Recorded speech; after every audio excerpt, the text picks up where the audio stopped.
Hi, my name is Jason Santos. I'm a project manager with America's Home Place, working out of the Gainesville office. In this video, I'd like to talk a little bit about how we do our garage slabs.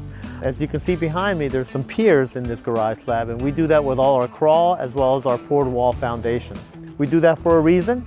After we have backfilled this garage with dirt, we actually put a layer of poly as well as do a 2x2 reinforced rebar system.